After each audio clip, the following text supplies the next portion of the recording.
Envie agora suas dúvidas para o e-mail tatiana.r.m@uol.com.br tatiana.r.m@uol.com.br e a doutora Tatiana irá esclarecer pessoalmente e detalhadamente todas as suas dúvidas. Ligue em São Paulo para 34 39 85 85. Repetindo, 34 39 85 85. Olá, queridos ouvintes da rádio, estamos com mais um programa Leis do Sucesso. E hoje eu vou falar um pouquinho sobre as curiosidades do auxílio-doença. A gente tem aí inúmeras questões do auxílio-doença que muitas pessoas nem sonham. Então, outras a gente tem lendas urbanas, a gente tem inúmeros fatos de auxílio-doença que é importante esclarecer, é importante trazer à tona, porque para que as pessoas que recebem, elas possam ter esse conhecimento. Então, o que acontece? Agora, a gente tem a questão da alta programada. Por quê? Porque a data vai ser fixada pelo juiz ou pelo perito. Então, assim, você entra com uma ação, você vai receber auxílio-doença e o juiz vai dizer: a pessoa vai receber auxílio-doença até dezembro deste ano, tá? Então, até dia 30 de dezembro desse ano, a pessoa vai receber o auxílio-doença. Aí, 15 dias antes, a pessoa precisa pedir prorrogação até fazer a nova perícia. Só que, assim, o juiz tem que fixar data. Ele é obrigado a fixar. Por quê? Porque se ele não fixar uma data, o que vai acabar acontecendo? A pessoa vai receber por apenas 4 meses. Então, quando o juiz não fixa a data, ou o perito do INSS não põe uma data, acaba acontecendo da pessoa receber só 4 meses. Então, isso é praticamente uma alta programada. Então, dali 4 meses, a pessoa deixa de receber o benefício. Agora, eu não posso adivinhar. É complicado, porque eu não posso adivinhar quanto tempo aquela pessoa vai ficar boa. Isso daí, se você for analisar essa questão, isso não pode ser feito, porque como é que eu vou adivinhar quando que você vai se recuperar? Uma pessoa que está num tratamento de câncer, como é que eu vou adivinhar quando que ela vai ter alta? Não tem como, a gente não sabe se volta, se não volta, como é que vai ser, se vai sobreviver, então é muito difícil isso. Mas eles não querem saber, então agora funciona assim. Bom, eu fui no INSS, eu fiz uma perícia, a perícia foi indeferida. Quanto tempo eu posso marcar uma nova perícia? Após 30 dias da data da perícia ou 30 dias da cessação do benefício. Então, se você não pediu prorrogação, você espera 30 dias para você marcar essa perícia. Uma questão é a segurada gestante. Vamos supor, ela está recebendo auxílio-doença, inclusive decorrente de acidente do trabalho. Serve tanto para auxílio-doença comum como para quem recebe auxílio-doença de acidente do trabalho. Então, o benefício deve ser suspenso no dia anterior à data de início do benefício do salário maternidade, tá? Então, um dia antes dela receber o salário maternidade, ela cessa, né, o auxílio-doença e ela passa a receber o auxílio maternidade. Se porventura essa pessoa acabou de receber o benefício, ela não tá boa, ela ainda não se recuperou, acabou o salário maternidade, ela não ficou boa, não volta. Tem gente que acha que volta automaticamente o auxílio-doença. Não, ela vai precisar, essa mulher vai ter que passar por uma perícia médica, tá? Não vai voltar. E esse auxílio vale para salário maternidade concedido por adoção ou guarda judicial para fins de adoção. Então, inclusive para adoção. Então, parou de receber auxílio-doença, começou a receber auxílio-maternidade. As causas que me levaram a receber auxílio-doença persistem após o encerramento do benefício de auxílio-maternidade? Perícia.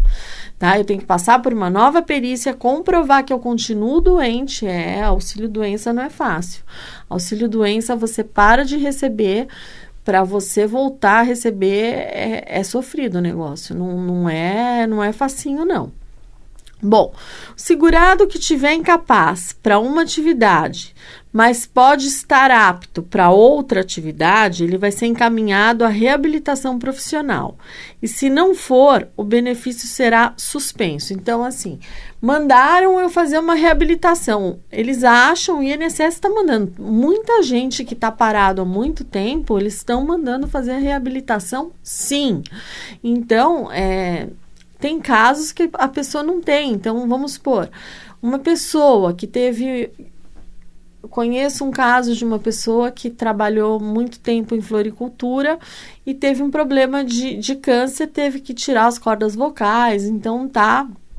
Aí o que acontece? A pessoa, ela não pode mais inalar agrotóxico, ela teve que fazer traqueostomia, então ela tem aqui aberto, tudo mais. E aí o que acontece? Essa pessoa, ela não pode chegar perto de uma planta com um agrotóxico, ela não tem mais condições de trabalhar com isso.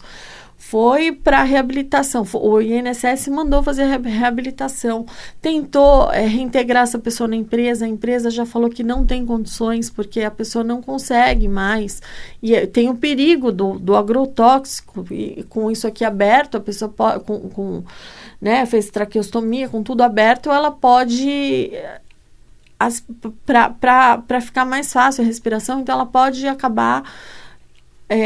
aspirando aquele agrotóxico, então pode até levar à morte. Mas o INSS quer porque quer fazer reabilitação, mas é uma pessoa que tem idade, está perto já dos 60 anos, não tem um grau de estudo, então não sabe mexer num computador. Então é complicado, mas o INSS quer de todo jeito fazer a reabilitação daquela pessoa. Só que o que acontece? A pessoa... ela tem que se submeter à reabilitação, porque senão o benefício vai ser suspenso.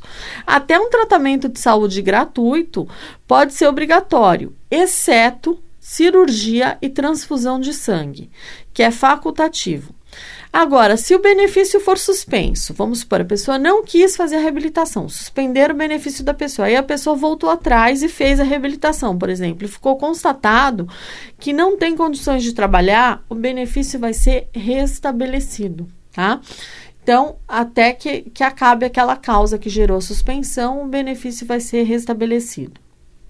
Uma outra questão é o segurado com várias atividades que está inapto apenas para uma atividade, mas ainda assim será devido ao auxílio-doença. Então, vamos supor, um lutador profissional que é professor de luta está com problema nas cordas vocais.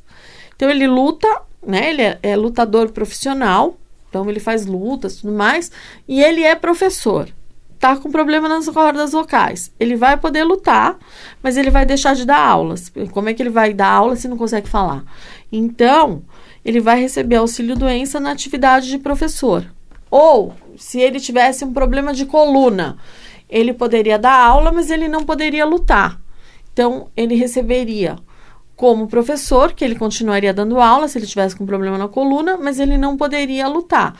Então, na atividade de lutador, ele receberia o auxílio-doença. É possível isso, sim. Bom, o trabalhador, uma outra questão, o trabalhador que sofreu um acidente, fica incapaz para o trabalho durante as férias, o que faz com esse trabalhador?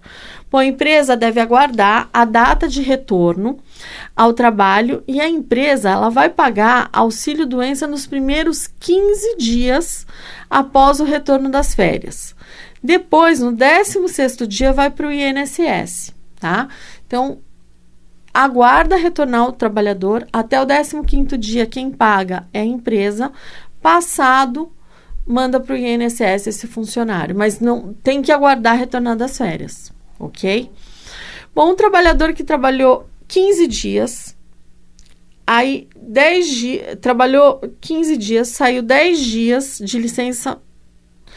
Na segunda licença, a empresa vai mandar para o INSS. Então, ele ficou 15 dias, trabalhou 10 e aí saiu de licença.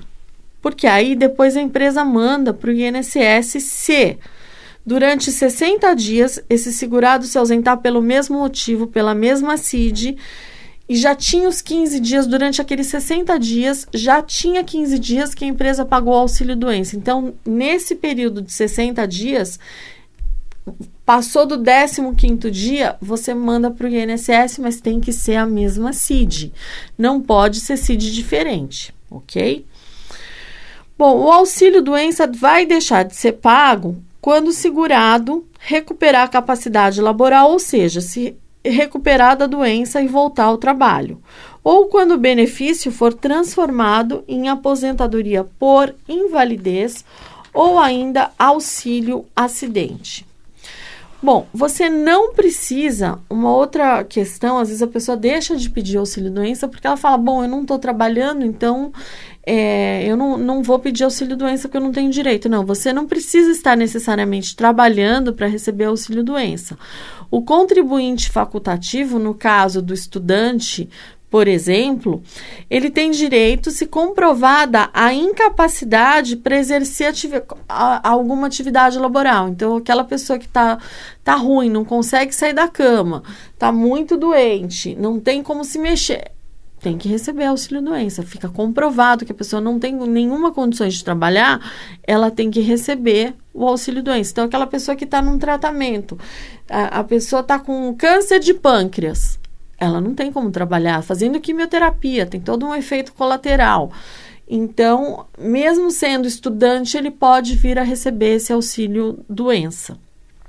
Bom, é importante dizer que quem recebe auxílio-doença não pode de maneira nenhuma trabalhar, não pode exercer atividade remunerada.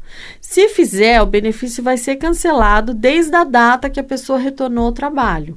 Então, precisa tomar cuidado com isso. Tá cheio de gente recebendo auxílio-doença e está trabalhando. Vou fazer um bico, vou, sei lá, fazer... Toma cuidado, porque se alguém te denunciar, se o INSS ficar sabendo, tem gente que está recebendo benefício, aí posta lá no Facebook a foto da pessoa na empresa, com os colegas de trabalho, com o crachá.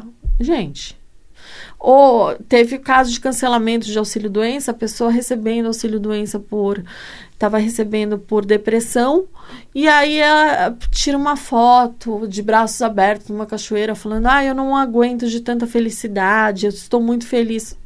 O INSS, ela foi renovar, foi pedir a prorrogação do benefício, foi fazer nova perícia, foi cancelado, porque mostraram a foto aqui, ó.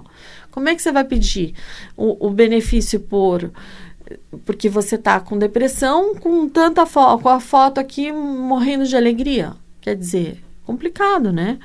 Então, aí já não é depressão, né? A pessoa que está em depressão, ela está no fundo do poço, ela não tem vontade nem de sair da cama.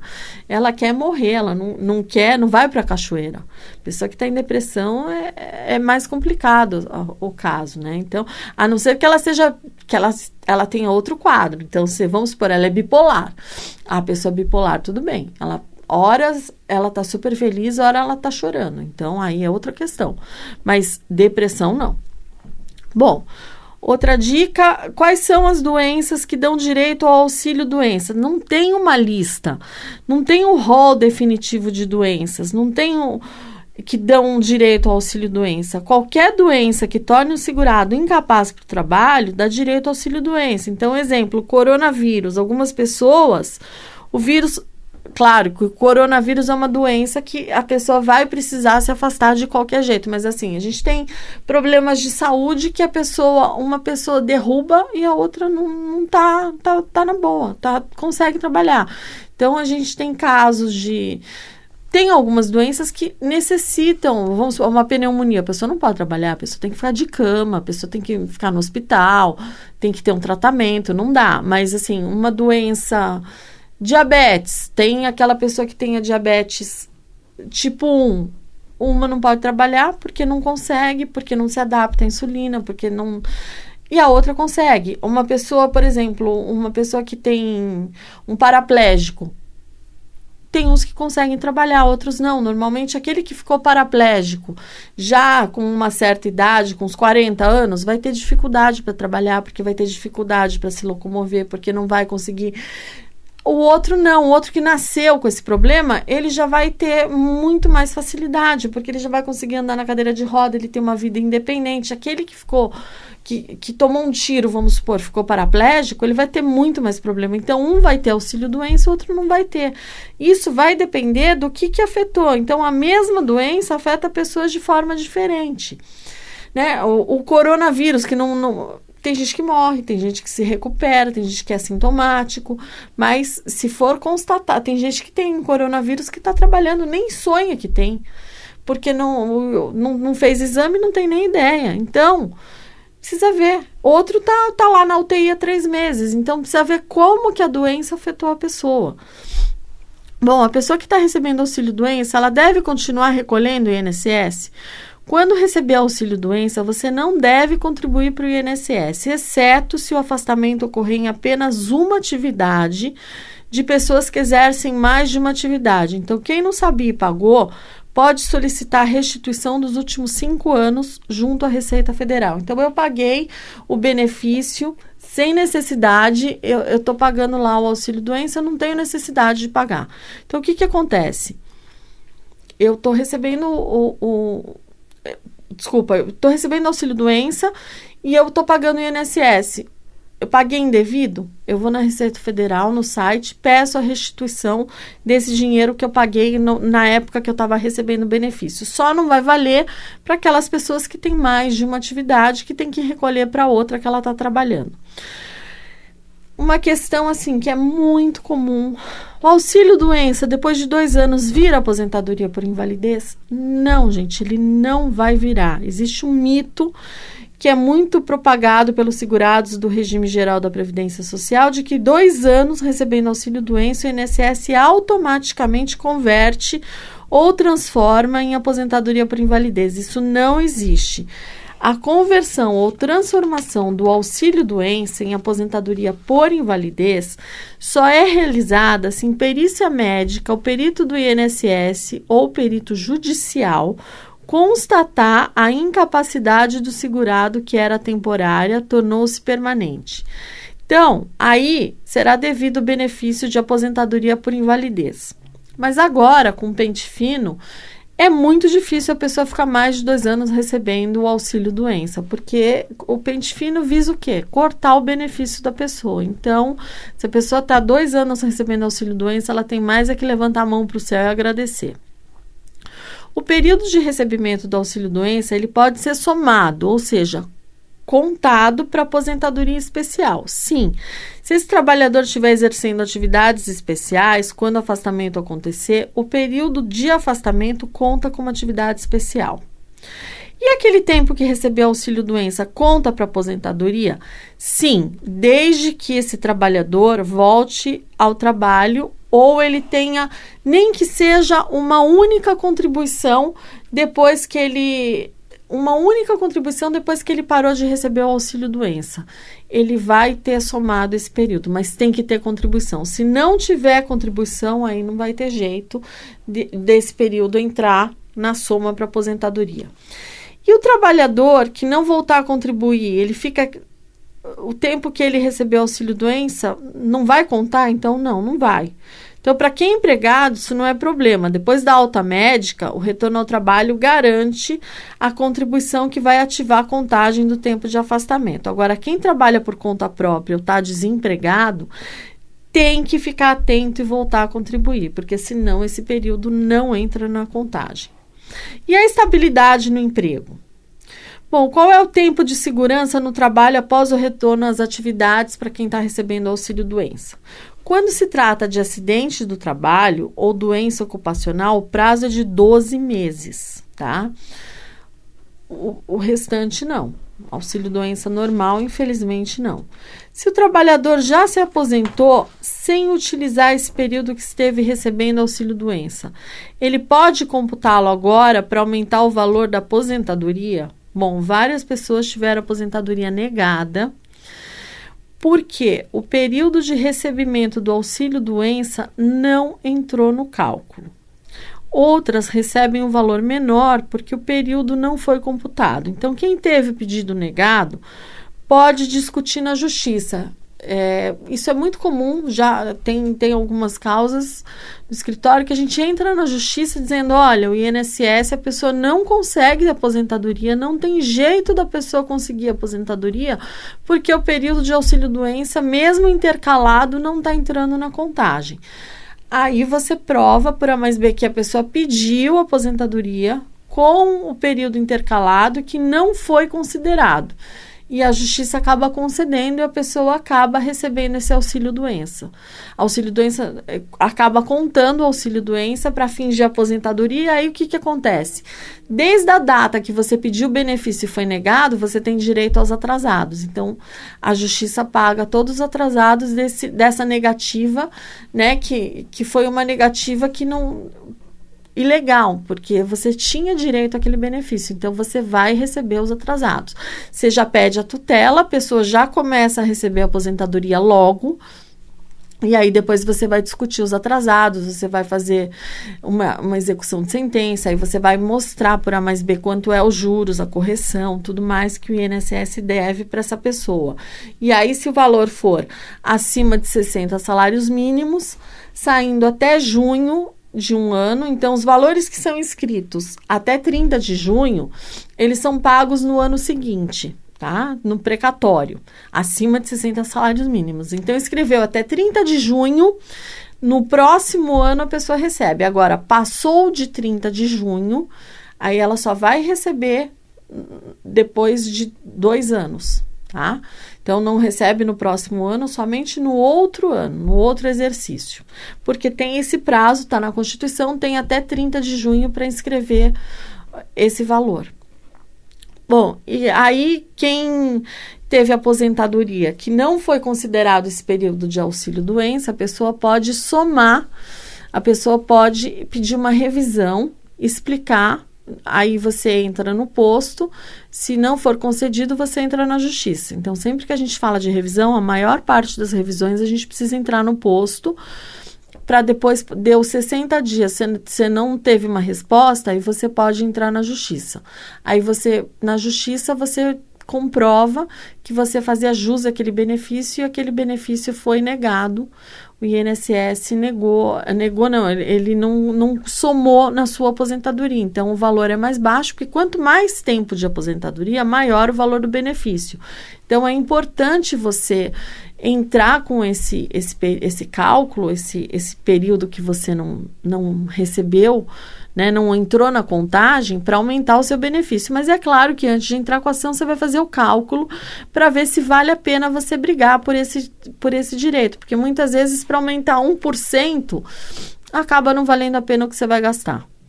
Bom, gente, essas são as minhas dicas de hoje. Eu vou me despedindo de vocês. Fiquem com Deus e até o próximo Leis do Sucesso. Envie agora suas dúvidas para o e-mail tatiana.r.m@uol.com.br tatiana.r.m@uol.com.br E a doutora Tatiana irá esclarecer pessoalmente e detalhadamente todas as suas dúvidas.